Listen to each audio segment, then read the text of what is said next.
لیکن اگر یہ ہم سمجھ لیں کہ نماز پڑھ لی ہے تو ٹھیک ہے، نہیں، نماز پڑھنی ہے تو خالص اللہ کو راضی کرنے کے لیے اور اللہ سے ڈرتے ہوئے، تقوی اختیار کرتے ہوئے، تو یہ ہے اللہ سے ڈرنے کا حق۔ آگے ہے تقوی کے سلسلے میں احادیث۔ آپ صلی اللہ علیہ وآلہ وسلم نے فرمایا، اللہ تعالیٰ تمہارے جسموں، تمہاری شکلوں اور تمہارے اعمال کو نہیں دیکھتا، بلکہ وہ تمہارے دلوں کو دیکھے گا۔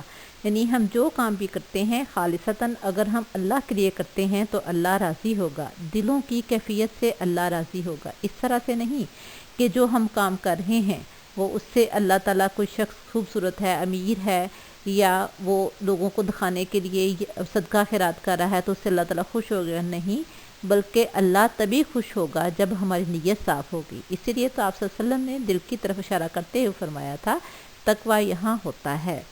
یعنی اللہ تعالیٰ کسی شخص کے جسم، شکل اور اعمال کو نہیں دیکھتا، وہ تقوی کی کیفیت کو دیکھتا ہے کہ تقوی کس طرح سے کیا گیا، نیک کام کس نیت سے کیے گئے، نماز کیسے پڑھی گئی، روزے کس نیت سے رکھے، صدقہ خیرات کس نیت سے کیا۔ جب ہماری نیت صاف ہوگی تو یقیناً اللہ تعالیٰ ہمیں معاف بھی کرے گا، ہمیں جنت سے بھی نوازے گا اور ہمیں جنت کے باغات سے بھی نوازے گا۔ لیکن اگر ہمارا مقصد یہی ہے کہ لوگ دیکھ رہے ہیں، خوش ہو رہے ہیں، یہ کتنا سخی ہے، یہ کتنا پرہیزگار ہے، تو لوگ تو خوش ہو جائیں گے لیکن اس سے اللہ خوش نہیں ہوگا۔ آگے دیکھیں، ہمارا اس چیپٹر کا لاسٹ کوسچن ہے، اخلاص کے متعلق آپ صلی اللہ علیہ وسلم کے ارشادات بیان کریں۔ یعنی آپ صلی اللہ علیہ وسلم نے اخلاص کا کیا مطلب بتایا ہے۔ تو اس میں بیٹا سب سے پہلے ہم نے دیکھنا ہے کہ اخلاص کا لفظی مطلب کیا ہے۔ اخلاص کے لیے ہم خلوص نیت کا لفظ استعمال کرتے ہیں، اس کے لفظی معنی ہے خالص کرنا۔ یعنی اخلاص کا مطلب کیا ہے، جو کام، جو چیز خالص ہو اس کو خالص کہتے ہیں۔ یعنی اگر ہم کسی سے بات کر رہے ہیں، ہماری نیت صاف ہے، ہم کسی کو کوئی چیز دے رہے ہیں، چیز صاف ستھری ہے، ملاوٹ سے پاک ہے، کسی کو مشورہ دے رہے ہیں، اس میں دھوکہ دہی سے وہ مشورہ صاف ہے تو اس کو خلوص کہتے ہیں۔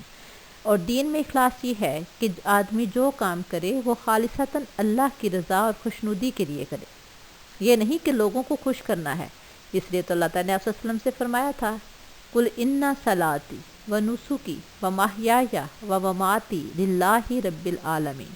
اے پیغمبر صلی اللہ علیہ وآلہ وسلم ان سے کہہ دو، بے شک میری نماز، بے شک میری قربانی، میرا جینا، میرا مرنا، سب کچھ کس کے لیے ہے؟ اللہ کے لیے۔ یعنی خالص ہم جو کام بھی کرتے ہیں اس کا مقصد کیا ہونا چاہیے؟ اللہ کو راضی کرنا۔ جب ہماری زندگی کا مقصد یہ بن جائے کہ ہم نے صرف اور صرف اللہ کو راضی کرنا ہے تو اس کو کہتے ہیں خلوص نیت۔ آپ صلی اللہ علیہ وسلم کی ارشادات کی روشنی میں اخلاص کیا ہے؟ تو آئیے ہم دیکھتے ہیں آپ صلی اللہ علیہ وسلم کے ارشادات کی روشنی میں اخلاص کیا ہے۔ اعمال کا دارمدار نیتوں پر ہے۔ یعنی آپ صلی اللہ علیہ وسلم نے فرمایا اعمال کا دارمدار نیتوں پر ہے، یعنی ہم جو کام بھی کرتے ہیں اس کی اجر کا جو ہمیں ملنا ہے، کتنا ملے گا، کیسے ملے گا، اس کا دارمدار نیت پر ہے، کس نیت سے ہم نے وہ کام کیا۔ یعنی اعمال کی جزا و سزا اور ان کی قدر و قیمت کا تعین ان کی ظاہری صورت پر نہیں ہوگا۔ یعنی میں نے فرض کرے کہ آپ کو مثال دے رہی ہوں کہ میں نے بہت بڑا جانور ذبح کر دیا، گائے ذبح کر دی، میں نے اتنے بکرے ذبح کر دیے، تو اللہ تعالیٰ نے فرمایا ہے کہ اللہ تعالیٰ کو نہ ان کا گوشت پہنچتا ہے نہ ان کا خون پہنچتا ہے، اللہ تعالیٰ کو کیا پہنچتا ہے؟ تمہارا تقوی، کہ تم نے کس نیت سے خرچ کیا ہے، لہٰذا تم نے کس نیت سے یہ جانور ذبح کیا ہے، لہٰذا کسی کی چیز کی اعمال کی جزا و سزا، ان کی قدر و قیمت کا تعین ظاہری صورت پر نہیں ہوگا، بلکہ کیا جو خرچ کیا ہے، جو اللہ کے راستے میں ذبح کیا ہے، جو صدقہ خیرات کیا ہے، وہ صرف اور صرف اللہ کی رضا کے لیے کیا ہے۔ اگر تو نیت خالص ہے تو اللہ اس کا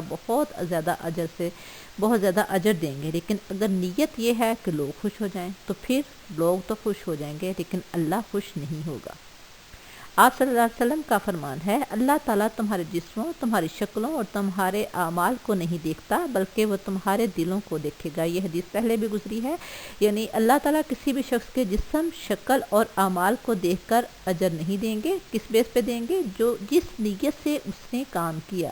کہیں اس نے حج اس وجہ سے تو نہیں کیا لوگ اس کو حاجی کہیں گے، کہیں اس نے صدقہ خیرات اس لیے تو نہیں کیا کہ لوگ اس کو کہیں گے یہ بہت سخی ہے، کہیں اس نے قربانی اس وجہ سے تو نہیں کی کہ لوگ کہیں گے واہ اس نے بہت اچھی قربانی کی ہے، یعنی اگر یہ نیت ہے تو لوگ خوش ہیں، لیکن اگر نیت یہ ہے کہ میرا اللہ مجھ سے راضی ہو جائے تو پھر اس کا اجر ملے گا۔